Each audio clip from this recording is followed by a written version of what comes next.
Bienvenue dans Startup Story, une nouvelle émission qui va vous emmener à la découverte de startups bruxelloises, toutes les plus innovantes que les autres. Alimentation, mobilité, services, mode, autant de thèmes, autant de projets, autant d'invités. Il y aura 10 émissions en tout cet été. Et pour la première, nous nous plongeons dans 4 startups dédiées à la santé avec tout d'abord vous, Julia Thieffry, bienvenue. Bonsoir. Vous êtes cofondatrice de Tulipal. Il y a également Justin Barthélémy, qui n'est pas fondateur, mais bien qui représente Dr Anytime Belgique. Bonsoir. Bienvenue à vous aussi. Ensuite, il y a Martin Bragard, cofondateur de Websy. Bonsoir. Et encore Louis-Philippe Brose, cofondateur de Spenties. Bonsoir Marie-Noël. Bienvenue à vous 4. Alors, je vous avais fait faire un petit devoir avant de venir. Je suis sûre que vous devez souvent pitcher devant des investisseurs, mais là, cette fois, le défi est de taille. Vous avez 20 secondes pour décrire votre start-up, pour que le téléspectateur puisse avoir une idée de ce que vous faites exactement. Et puis, celui qui a accepté d'ouvrir le bal, eh bien, c'est vous, Martin. Alors, on va tout de suite vous laisser la parole. Martin Bragard pour Websy. Le petit décompte, c'est parti. Oui, donc Websy est une plateforme qui vise à faciliter l'accès aux soins de santé mentale. Donc les utilisateurs, lorsqu'ils arriveront sur la plateforme websy.co, vont avoir l'occasion de répondre à quelques questions concernant les objectifs, ce qu'ils cherchent chez un psychologue. Et en fonction de ces réponses, nous allons alors les diriger vers le psychologue le plus adéquat. Bravo, il reste 1 seconde. Bien pitché, c'est bien. C'est un exercice facile ? Non, puisque j'ai pas dit tout ce que je voulais dire. On va voir si maintenant, Julia a fait aussi bien que vous. Julia, Tulipal en 20 secondes, qu'est-ce que c'est ? Donc Tulipal, c'est une start-up medtech belge engagée dans l'hygiène menstruelle. Donc Tulipal veut permettre aux personnes menstruées d'utiliser une alternative saine et réutilisable comme la coupe menstruelle, sans contrainte, en développant un nettoyeur portable qui permet de nettoyer la cup en toutes circonstances. Et donc notre mission, c'est de contribuer à la démystification des règles et à l'émancipation des personnes menstruées tout en guidant la transition écologique. Parfait, là c'est tip-top, Tulipal en 20 secondes. On poursuit avec vous, Justin. Alors Justin, Dr Anytime, on vous écoute. Alors, Dr Anytime, c'est à la fois un logiciel de gestion de rendez-vous médicaux, mais également une plateforme qui permet à un patient de trouver un praticien en ligne en quelques clics, selon différents critères de recherche tels que la spécialisation, la localisation ou encore la langue parlée, et de prendre rendez-vous. Donc le but de Dr Anytime, c'est vraiment de démocratiser l'accès aux soins et de le fluidifier en Belgique. Très bien, c'était très clair. Ça va, pas trop stressant. Le petit chrono, là, le réal, il nous a donné la pression. C'est un peu stressant, j'avoue. C'est le plus dur. Eh bien alors, on va voir si c'est aussi stressant, puisque Spenties, c'est à vous. Oui, voilà, donc Spenties, start-up bruxelloise, on est basé à Bruxelles, on est dans le 3D, donc on a développé une plateforme qui permet la customisation de masse d'immobilisation orthopédique via les technologies 3D, donc scan 3D, acquisition d'images 3D, modélisation 3D et enfin impression 3D. On est actif en Europe et en dehors de l'Europe. Très bien. Spenties, un nom qui parle peut-être moins. Tulipal aussi, on va découvrir pourquoi Tulipal, mais Spenties, c'est un nom facile à trouver. L'idée, c'était d'essayer d'avoir quelque chose qui est simple, Spenties, et qui sonne médical. Et donc on a été fouillé dans des dictionnaires latins et grecs, et puis on a mis des mots ensemble. Et après, la plus grosse raison, c'était que Spenties.com était toujours disponible. Tulipal aussi, facile de trouver un nom. En fait, c'était fort lié aux menstruations, puisque la tulipe, c'est la symbole de la fertilité. Et du coup, on a repris la tulipe et on a rajouté le hal, parce que ça faisait plus international. Très bien. Dr Anytime, on comprend, en anglais, docteur quand on veut. Et puis Websy, psychologie, santé mentale, c'est peut-être web plus évident aussi. Alors, ce qui est assez bluffant, c'est que chacun d'entre vous, pour chacun d'entre vous, aucun n'a véritablement de formation médicale, alors que vous développez une start-up medtech. Est-ce que c'est pas, Justin, compliqué d'assurer une certaine crédibilité face aux médecins que vous démarchez quand vous ne venez pas du monde médical ? Pas forcément. Il faut savoir que Dr Anytime, c'est quand même un produit assez innovant dans un secteur médical qui ne l'est pas forcément, où on a toujours ses habitudes et c'est pas facile à changer. Donc, Dr Anytime, on se positionne vraiment comme une équipe de consultants dans tout ce qui est digitalisation des rendez-vous. Donc actuellement, en tout cas, il y a quelques années, le médecin passait beaucoup de temps au téléphone avec son patient. Perdait énormément de temps, ça prenait beaucoup de temps pour un patient de prendre rendez-vous, que ce soit dans un hôpital ou dans un cabinet privé. Et le but, c'est vraiment, nous, Dr Anytime, d'apporter cette expertise aux praticiens pour savoir comment bien communiquer avec son patient, comment faire en sorte de gagner un maximum de temps via des outils tels que la prise de rendez-vous en ligne ou la vidéoconsultation, même le paiement en ligne des consultations. Ce sont toutes des méthodes qui permettent de gagner énormément de temps et ça permet d'assurer, je pense, d'assurer de meilleures consultations, on va dire, et de moins perdre de temps, notamment au téléphone. Alors c'est quoi votre background? Qu'est-ce qui fait qu'à un moment donné, vous vous dites je veux lancer ma start-up, ou en tout cas intégrer cette start-up? Donc en fait, moi j'ai fait des études en sciences économiques et gestion à Namur. Je suis originaire de la région et j'ai décidé de partir sur Bruxelles pour justement découvrir le milieu entrepreneurial. Et j'ai vu justement Dr Anytime par hasard. Et j'ai vu que c'était vraiment le tout début, le commencement de la start-up. Et je me suis dit, mais finalement, le métier, le secteur de la santé n'est peut-être pas forcément le plus sexy sur papier, mais c'est un secteur qui est hyper challengeant, où justement les choses ne bougent pas énormément. Et donc, je vois ce produit qui, selon moi, est hyper utile. En tout cas, moi, à l'époque, j'étais très content de pouvoir en faire la découverte. Et ça m'a vraiment donné envie de relever le challenge et de me dire, OK, là, je sens que je vais vraiment travailler pour un produit qui va complètement révolutionner le marché. Et voilà, c'était vraiment pour le challenge et le fait d'avoir aussi une sorte de mission sociétale, en quelque sorte, parce qu'on se dit que vraiment ce qu'on fait au quotidien, mais ça aide énormément de gens dans un secteur qui est hyper important, avec beaucoup d'enjeux. Donc voilà, c'est vraiment ce qui m'a plu dans le secteur de la santé. Alors cette mission sociétale, je pense elle vous traverse tous, hein, même si vous n'êtes pas dans le monde médical. Julia, lorsque vous créez Tulipal, lorsque vous fondez Tulipal, vous avez vraiment envie de changer la donne au niveau notamment de l'hygiène menstruelle des femmes? Mais tout à fait, je pense que le domaine des menstruations, c'est un domaine qui manque encore cruellement d'innovation. Et donc nous, en lançant ce projet, on espère aussi contribuer à l'égalité des genres et aussi, voilà... mine de rien, le secteur de la santé de la femme, c'est encore aussi un secteur où il n'y a pas assez d'innovation de manière générale. Et donc, en combinant les deux et en essayant aussi d'avoir tout ce qui est l'aspect écologique, on espère vraiment avoir de l'impact et aussi démystifier ce sujet, puisque c'est encore un sujet qui est très tabou quand on en parle autour de nous. Et donc, on espère vraiment pouvoir un peu changer les mentalités en lançant ce projet. C'est vraiment vous qui avez eu l'idée, à un moment donné, vous vous êtes dit, il y a quelque chose à faire, vous étiez en vacances. Racontez-nous un peu comment a germé l'idée de Tulipal dans votre petite tête. En fait, c'était pas tellement extra-académique, c'est plutôt né au sein d'un projet académique à l'ULB qui s'appelle Triax. Et donc, au sein de ce projet, ils ont ciblé la problématique justement et ont commencé à analyser comment solutionner la problématique liée aux contraintes de la coupe menstruelle. Et puis en fait, il y a eu 2 mémoires qui ont été réalisées sur le sujet. Et quand le projet a commencé à prendre des ailes et qu'il y a eu énormément d'encouragement, parce que je pense que ça répond vraiment à un besoin, le projet, tout le monde nous a encouragés à vraiment le lancer et à sortir du contexte académique. Et là, on s'est décidé en se disant, OK, là, en fait, là, il y a vraiment un gros manque à combler. Et donc, ça vaut vraiment la peine de se lancer là-dessus, quoi. Alors, être encouragé, c'est quelque chose aussi, Louis-Philippe, qui vous parle, parce qu'à un moment donné, on a l'idée, et puis il faut se lancer. Vous aussi, il y avait aussi cet enjeu sociétal. Vous n'êtes pas non plus du milieu médical, et puis pourtant, à un moment donné, vous vous lancez. Est-ce que vous êtes senti soutenu lorsque vous avez eu votre idée? Oui, largement. Je crois qu'à Bruxelles, aujourd'hui, à l'heure d'aujourd'hui, depuis quelques années, l'écosystème entrepreneurial est vraiment en train de se développer. On est accompagné à tout stade de l'entreprise, que ce soit en start-up, en scale-up. On commence aussi à avoir les outils de financement. Les gens sont prêts à investir, les gens sont prêts à croire au projet. La preuve, c'est notre jeune âge ici autour de la table. Vous avez tous moins de 30 ans. Voilà. Je crois que le plus âgé, c'est Martin. 31, alors, voilà. On va dire presque. Mais c'est toujours très jeune, je crois. Ouais. Et donc, je crois que l'idée, c'est aujourd'hui, à Bruxelles, on est vraiment dans un écosystème où on n'a plus d'excuses pour ne pas le faire si on a envie de le faire. Donc, on a vraiment de la chance par rapport à nos voisins. Mais en même temps, vous aussi, vous sortez à peine de l'école quand vous lancez ce projet. C'est aussi l'idée de 2 copains. C'est pas vraiment dans la sphère académique au début. Alors, comment vous faites pour rendre ça concret ? Mais pour la petite histoire, en fait, on n'a pas fini nos études parce qu'on a commencé pendant les études et puis ça a pris tellement d'importance qu'on n'a pas fini. Mais on a été aidé par des structures telles que Hub Brussels, ici à Bruxelles, et le cluster santé, LifeTech. Donc je pense que Julia aussi fait partie via le MedTech Accelerator, auquel vous participez aussi cette année. Cette année, on est inscrit, tout à fait. Et donc ça nous a vraiment en fait permis de concrétiser le projet, de voir un peu les différents acteurs dans l'écosystème de soins de santé belge, que ce soit le remboursement, les hôpitaux, les aspects réglementaires. Et donc ça nous a vraiment permis de concrétiser ce projet. Et en même temps, comment convaincre ? Parce que vous êtes aussi, comme d'autres, obligés d'aller vers les praticiens, vers les professionnels de la santé.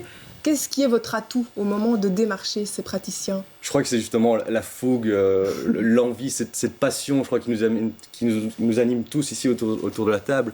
La passion de cet impact sociétal, la passion de notre produit, la passion de l'impact qu'on va pouvoir avoir dans la société. Et c'est ça, je crois, qui parle aux gens et qui permettent que quelqu'un qui a 21 ans, qui va parler à un chirurgien orthopédique, qui est professeur, qui a 20 ans d'expérience, mais qu'il y a une confiance qui s'installe et que voilà, il y a un accompagnement qui soit fait aussi par ce genre de personnes. Donc la passion, vraiment la passion. Martin, vous êtes un passionné, vous vous définissez aussi comme ça quand vous présentez WebPsycho? Oui, mais nous non plus, effectivement, on n'a pas ce background en psychologie, mais ça pourrait être perçu comme un challenge, mais finalement, c'est une force parce qu'en fait, ça nous oblige à parler à notre communauté de 150 psychologues pour constamment demander leur avis, pour voir ce qu'ils pensent des évolutions produits. Donc finalement, oui, on a la passion de bien faire parce qu'aujourd'hui, en fait, une personne sur 5 a des troubles mentaux et encore bien plus vont souffrir d'une dépression, d'un burn-out et auront besoin de voir un psychologue. Et parmi toutes ces personnes, seuls 10% décident de faire le pas et de parler à un professionnel de la santé aujourd'hui. Et donc voilà, c'est... Ça, ce sont les chiffres, mais à un moment donné, il faut venir avec un produit, avec un projet. Vous choisissez la santé mentale en ligne, la thérapie en ligne. Comment vous en arrivez là? Qu'est-ce qui est le déclic et le moteur de votre projet? À la base, c'est justement les chiffres dont je vous parlais. On se dit, bon, il y a quelque chose qui ne va pas. Aujourd'hui, il y a 200 000 personnes. On est 3, oui, avec mes cofondateurs Baptiste et Esteban. Et aujourd'hui, il y a 200 000 personnes, rien qu'en Belgique, qui sont considérées comme des malades de longue durée suite à des burn-out ou à des dépressions. Pris en amont, toutes ces personnes auraient peut-être pu éviter de tomber justement dans cette dépression. Donc voilà, c'est la passion de travailler en amont pour éviter que ce genre de situation arrive aussi souvent comme c'est le cas aujourd'hui. Alors on l'a dit, il y a l'idée, il y a les recherches, il y a son développement, c'est un long parcours. Vous êtes en fait à des stades différents. Ce serait intéressant peut-être de revenir sur Tulipal. Vous en êtes où aujourd'hui dans la conception de votre produit? Est-ce qu'il est déjà loin dans son développement? En fait, on a passé plusieurs mois dans la recherche et développement et on l'a fait tester une première fois avec des utilisatrices de la coupe menstruelle. Et puis grâce à cette phase test, on a pu le réoptimiser, refaire toute une série d'itérations pour l'améliorer. Et en fait, en parallèle, on a lancé une levée de fonds juste le mois passé en crowdfunding sur la plateforme Ulule. Et là, on vient de le terminer. Voilà, c'est très encourageant parce qu'on a atteint 518% de notre objectif. Wow. Donc c'est vraiment très chouette. Et là maintenant, du coup, ce qui nous attend, c'est qu'on va refaire une deuxième phase test encore avec le produit qui a été optimisé.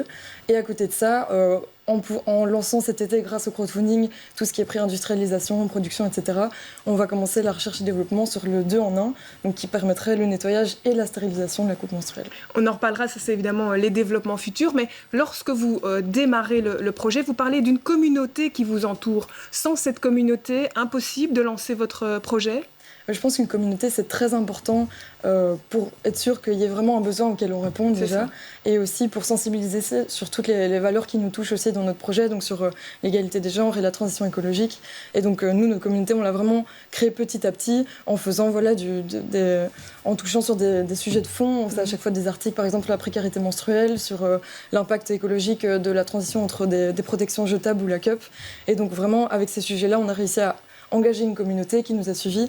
Et à côté de ça, on a créé ce qu'on appelle les ambassadeurs et ambassadrices qui permettent d'accompagner au plus près le projet. Qui sont plus de 300 maintenant déjà Ouais, plus de 300 personnes qui en fait participent à la construction du projet parce qu'ils viennent nous donner leur avis, ils viennent nous dire un peu certains retours, on leur pose des questions, ils participent à des focus group. Donc pour nous, c'est vraiment très important. Alors on le disait, il faut démarrer le projet, il faut démarcher et puis aussi il faut y croire. Comment on fait pour justement convaincre dans un secteur comme les annuaires digitaux, qui est quand même un secteur où il y a beaucoup de concurrence, que son produit est meilleur que celui de l'autre? Mais je pense que ça fait un petit peu partie ça nous aide étant jeunes et je pense dynamiques. Je pense que ça aide énormément et ça apporte vraiment un plus auprès des professionnels de la santé. Ils ont vraiment le sentiment qu'on apporte quelque chose de complètement nouveau qui est beaucoup plus dans l'air du temps. Et si on compare à des annuaires qui sont là depuis des années mais qui n'ont jamais vraiment cherché à relifter un petit peu leur site, à essayer de l'adapter un petit peu et de le mettre au goût du jour, mais on sent qu'avec cette approche assez jeune, dynamique, très intuitive, on sent vraiment qu'on éveille la curiosité au sein du corps médical et paramédical. Et je pense que ça a été vraiment une de nos grosses forces, c'est notre disponibilité, notre dynamisme, et je pense que c'est vraiment ce qui plaît. Et donc, Dr Anytime, aujourd'hui, est-ce qu'on peut dire que c'est un projet abouti ou vous êtes encore en développement? Je pense qu'on peut dire aujourd'hui que le produit est vraiment mature. Le projet est abouti. Depuis maintenant quelques mois, on a même commencé à travailler avec des hôpitaux. Donc, d'ici quelques mois, plusieurs hôpitaux seront ajoutés sur Dr Anytime. Donc, c'est un grand tournant pour nous et ça montre que voilà, on est toujours en pleine croissance. On a un produit mature, mais qui est toujours perfectible, évidemment. On le voit, les pratiques évoluent. On sent que certaines fonctionnalités qu'on avait développées au départ ne sont finalement plus très utiles aujourd'hui. Donc pourquoi pas les remplacer par quelque chose de plus utile et de plus adapté. On a toujours voulu se pencher sur la télémédecine, par exemple, et c'est quelque chose qui a été fortement accentué ici avec le Covid. Et donc on a décidé d'accélérer un petit peu le processus et vraiment d'axer le produit autour de la télémédecine. Avec quel financement? Parce qu'on parlait de crowdfunding, on a entendu des levées de fonds. Et vous, comment vous faites aujourd'hui alors que vous êtes, entre guillemets, mature? Comment vous financez vos projets? C'est ça. Donc on a eu au tout début une première levée de fonds qui était réalisée via des business angels. Et après 2 ans, on a réussi à être break-even, donc atteindre le seuil de rentabilité, qui nous permet maintenant aujourd'hui de nous reposer vraiment sur nos ressources, donc sans devoir dépendre d'aide extérieure ou de financement externe. Et donc, c'est important pour nous de travailler vraiment sur un modèle en cascade et de se dire, OK, on a envie de développer, on a tout le temps envie de développer des nouveaux trucs. Il faut d'abord tester le marché, voir un petit peu s'il y a un réel besoin et s'il y a une opportunité à saisir. On essaie de la développer plus ou moins, sans trop de frais. Et puis, si on sent vraiment qu'il y a un énorme intérêt, là, on commence à créer un pôle vraiment dédié à cette opportunité, comme on l'a fait par exemple ici pour les hôpitaux, où on a vraiment créé un département hospitalier au sein de Dr Anytime, avec une équipe qu'on est en train de mettre en place justement pour pouvoir répondre à la demande. Alors Louis-Philippe, ça fait rêver un peu quand vous entendez ça, parce que vous êtes effectivement aussi en train de faire évoluer, de faire croître Spentis. Ça fait rêver quand vous entendez le stade de maturité de Dr Anytime? J'espère un jour aussi être break-even, mais j'espère faire mieux sans vouloir. Donc ça c'est sûr, on espère faire mieux avec Spentis. Cette année avec le Covid, ça nous a permis de nous internationaliser énormément. On a l'objectif, j'espère revenir dans un an auprès de vous, Marie-Noël, et vous dire que j'ai levé 15 millions d'euros pour permettre à Spentis de s'internaliser davantage, développer des nouveaux produits. Les dernières levées de fonds que vous avez faites, elles vous ont permis de faire quoi dans votre entreprise? Ça nous a permis en fait de lancer la commercialisation de notre premier produit. Ça nous a permis aussi de continuer le développement d'autres produits et vraiment de s'internationaliser. Malheureusement, la levée de fonds est arrivée en même temps que le Covid, en même temps que le lancement du produit. Mais l'argent nous a permis vraiment de croître. Donc ça, c'est vraiment été le focus. Oui, c'est clair que quand on travaille dans le monde de la santé, qu'il y a la crise sanitaire qui arrive, ça fait quand même un petit choc, j'imagine, Martin, parce que votre business il tourne autour du monde de la santé, les hôpitaux se ferment. Comment vous avez vécu cela? Et est-ce que ça a été un frein à votre entreprise, à WebPsycho? Non, chez nous, c'est justement un petit peu l'inverse, puisque avec le Covid et avec les mesures qui ont été prises autour, il y a finalement eu une démystification de toutes les problématiques qui touchent à la santé mentale. Il y a des tabous qui sont tombés et donc au contraire, le Covid a aidé à dédramatiser le fait que la santé mentale fait partie intégrante de la santé générale. Donc pour nous, ça a plutôt été un peu de vent dans le dos, je vais dire. Alors avec quelles conséquences concrètes sur WebPsy, sur son développement, sur ses fonctions? C'est difficile de comparer parce qu'on s'est plus ou moins lancé. On s'est lancé en 2020, donc le Covid était plus ou moins déjà là. Donc voilà, maintenant on va voir que la situation sanitaire s'améliore et c'est tant mieux. On va voir comment on évolue dans un environnement sans Covid. Je touche du bois. Bien sûr. Alors c'est vrai que développer des plateformes ou en tout cas travailler en santé, ça demande aussi beaucoup de ressources. Ça demande aussi de faire face à cette crise sanitaire. Ça vous l'avez dit, ça vous a aidé peut-être à vous tourner vers l'international, mais aussi vous avez été confronté, sans doute comme Dr Anytime, à ce blocage, à cette façon d'aller vers les praticiens. Comment on fait pour se réinventer dans un contexte comme celui-là? Est-ce que du coup on se met en stand-by? Non, ça c'est surtout pas, parce que ça veut dire qu'on va mourir à petit feu, quoi. Surtout pour une start-up, il faut montrer de la croissance, il faut montrer qu'on en veut. Et donc on a dû faire preuve on a fait en sorte de digitaliser le processus de vente en fait. Donc ça a été vraiment la résultante de cette crise au niveau commercial. Et du coup, de l'international, vous disiez? Exactement. Donc aujourd'hui, on va commencer des cas pilotes en Inde, aux États-Unis. On a des clients en Afrique du Sud. C'est des pays où on n'imaginait jamais arriver avant des années. Mais le fait d'avoir vraiment digitalisé de nouveaux processus de vente, ça nous a permis vraiment d'atteindre une clientèle auquel on n'aurait pas espéré atteindre avant des années. Donc ça, c'est très positif. Ça a montré que le modèle fonctionne, qu'il y a moyen de convertir des gens, qu'il y a moyen de créer du revenu. Donc ça rassure les investisseurs, ça rassure bien sûr aussi les employés qui ont l'impression aussi de travailler et d'avancer vers cet impact sociétal. Alors c'est vrai que pour Tulipal, entendre ça, ça doit être bon signe, même si vous n'êtes pas aussi loin. Le Covid, la crise sanitaire, ça vous a permis quoi à votre entreprise qui est en développement, justement? Mais nous, c'était une bonne occasion parce que comme on n'était pas encore sur le marché, ça nous a vraiment permis de nous mettre un grand focus sur la recherche et développement pour produire un produit qui fonctionne bien et surtout à côté de mettre toutes les stratégies en place pour justement créer une communauté, commencer à préparer des levées de fonds, etc. Donc nous, ça a été bénéfique pour vraiment se recentrer, être sûr qu'on se lance bien, vraiment voir si on a toutes les cartes en main pour pouvoir démarrer un projet comme ça. C'est ça, ne pas aller trop vite, hein. C'est ce que j'entends aussi, hein. Il faut être très prudent, pas vouloir aller trop vite, même si on sait que le principe d'une start-up, c'est d'être en forte croissance rapidement. Vous avez aussi mis vos entreprises respectives au service de la communauté. Par exemple, au niveau de Dr Anytime, vous avez permis d'ouvrir la plateforme pour parler du Covid. C'était quelque chose d'important à faire pendant cette période? Oui, c'est ça. Donc, on a lancé plusieurs initiatives gratuites, effectivement. Donc, le but était d'aider un maximum de personnes, mais aussi pour nous de pouvoir essayer de nouvelles choses. Clairement, notre activité principale était bloquée pendant le Covid avec la fermeture des cabinets.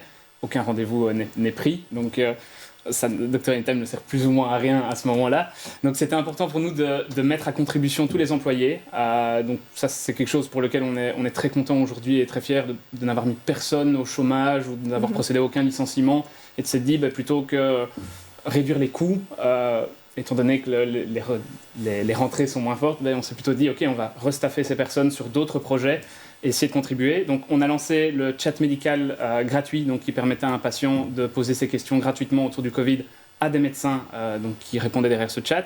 Et également un outil de vidéoconsultation qui a été vraiment développé en interne et qui a été mis gratuitement à disposition des praticiens pendant le confinement pour leur permettre d'assurer des consultations avec leurs patients, étant donné que les cabinets étaient fermés.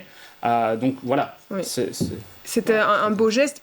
Websy aussi s'est mis au service des adolescents, si j'ai bien compris, qui étaient vraiment un public fragile en cette période de confinement. Qu'est-ce que vous avez mis en place? Non, on donnait simplement la possibilité aux adolescents qui en avaient le besoin. Mais adolescent, c'est un mot un peu... On ne peut pas, en fait, travailler avec des mineurs. On a besoin de l'accord des parents, donc on va dire les plus de 18 ans. Ça a eu du succès Je m'en suis pas chargé personnellement, mais je pense, mais effectivement, on leur donnait la possibilité alors de parler d'avoir un support en ligne sur WhatsApp à l'époque. Et puis les imprimantes 3D de Spentis qui ont été au service des hôpitaux. Oui, tout à fait. Pendant la première vague, on a eu tout ce stock de protective equipment qui n'était pas là. En fait, on n'avait pas ce stock de sûreté ici en Belgique. Et donc, les imprimantes 3D ont permis d'imprimer chez nous, chez Spentis en tout cas, des valves pour des respirateurs, des masques pour protéger les infirmiers qui étaient en première ligne. Et donc ça a été effectivement, ça nous a permis de rendre un peu aussi à la communauté. Alors, on le voit, le secteur des soins de santé, ils se disent à la première place des secteurs dans lesquels les startups et les scale-up se développent le plus. Vous êtes toutes et tous en pleine croissance. Et puis, on pense à la reprise. Ce Covid, on espère qu'il sera loin derrière nous, mais l'économie doit reprendre. Julia Thieffry, les défis pour le développement de Tulipal, ils sont nombreux. Quel est maintenant votre défi numéro 1 pour faire avancer, grandir Tulipal ? En termes de développement notamment, on sait qu'il y a effectivement cette petite brosse, vous êtes très abouti et puis vous voulez aller plus loin dans la stérilisation, c'est un enjeu aussi de qualité pour votre produit. Lancer vraiment un produit qui serait 2 en 1, qui pourrait vraiment couvrir toutes les barrières qui sont liées à l'adoption de cette solution qui est vraiment géniale et super écologique. Et donc nous, ce serait vraiment de pouvoir se lancer sur le marché concrètement, puisqu'on a ce crowdfunding où on a vraiment des précommandes qui ont été faites. Mais maintenant, on aimerait bien vraiment pouvoir faire des partenariats avec des marques de cup, des magasins bio, des magasins en ligne, et pouvoir vraiment enfin se lancer sur le marché concrètement et vendre notre produit ouvertement, quoi. Le message est lancé. Allez, je vais faire le tour un peu de tout le monde. Et pour vous, Martin Bragard, qu'est-ce qui manque à Websico aujourd'hui pour se développer ? Alors aujourd'hui, on aide finalement les gens qui ont déjà fait ce pas important de se rendre compte qu'ils avaient besoin d'aide. Nous, chez Websy, on voudrait être beaucoup plus actifs dans la prévention. c'est-à-dire aussi de laisser la possibilité aux gens qui le désirent, au travers d'une app, donc de devenir un compagnon digital, on va dire, de la santé mentale, et de laisser la possibilité aux gens qui ne se sentent pas très bien d'indiquer quand est-ce qu'ils ne se sentent pas bien, et de les accompagner, de leur donner des conseils pratiques, de leur poser quelques questions pour comprendre pourquoi ils ne se sentent pas bien, et puis de les rediriger de mieux en mieux vers le psychologue, mais peut-être aussi vers d'autres acteurs du bien-être. On le voit, il y a énormément encore de travail. Martin Bragard, vous êtes à 200 consultations par mois sur Webpsy. C'est vrai que l'idée, c'est aussi d'aller plus loin, les objectifs pour 2022 ? On veut continuer de croître à la vitesse actuelle, et donc on aimerait tourner autour de 2000 consultations par mois à la fin de l'année prochaine. Louis-Philippe, pour Spentis, c'est vraiment le développement à l'international, ça c'est l'objectif ? C'est le gros objectif, développement international, développement produit aussi. Donc on a besoin de beaucoup de web développeurs, et donc ça je me permets si... On lance un appel. Voilà, exactement. Si on a besoin de talent dans une start-up, je crois qu'on croit, je connaissais aussi Justin, on a besoin de talent. On a besoin de talent pour nous accompagner à l'international, pour nous accompagner à développer des produits qui sont magnifiques, qui répondent aux attentes des patients et de nos utilisateurs. Ça c'est vraiment les gros défis. Et pour Dr Anytime, l'ouverture aux hôpitaux, et c'est un hôpital bruxellois qui va lancer la danse et qui va vous booster. C'est ça, absolument. Donc un groupe hospitalier bruxellois, et nous sommes également en contact avec d'autres hôpitaux déjà, mais chaque chose en son temps. Il faut d'abord se concentrer sur le premier groupe. Mais l'objectif va vraiment être de s'ouvrir à la télémédecine, qui je pense que le Belge n'est pas encore complètement prêt à la télémédecine si on regarde par rapport à nos voisins français. Mais c'est quelque chose qui va arriver, c'est sûr, c'est le futur de la médecine, il y a énormément d'avantages, et c'est vraiment là-dessus qu'on a envie de se focaliser et d'accompagner le patient vraiment dans tout le processus de soins, le parcours de soins de santé en Belgique. Merci à tous les quatre en tout cas pour vos idées, votre innovation en matière de santé. Ça nous touche et ça nous concerne tous. Je vous donne rendez-vous la semaine prochaine, dimanche prochain, pour de nouvelles startups mises en lumière dans Startup Story. À très bientôt. Merci.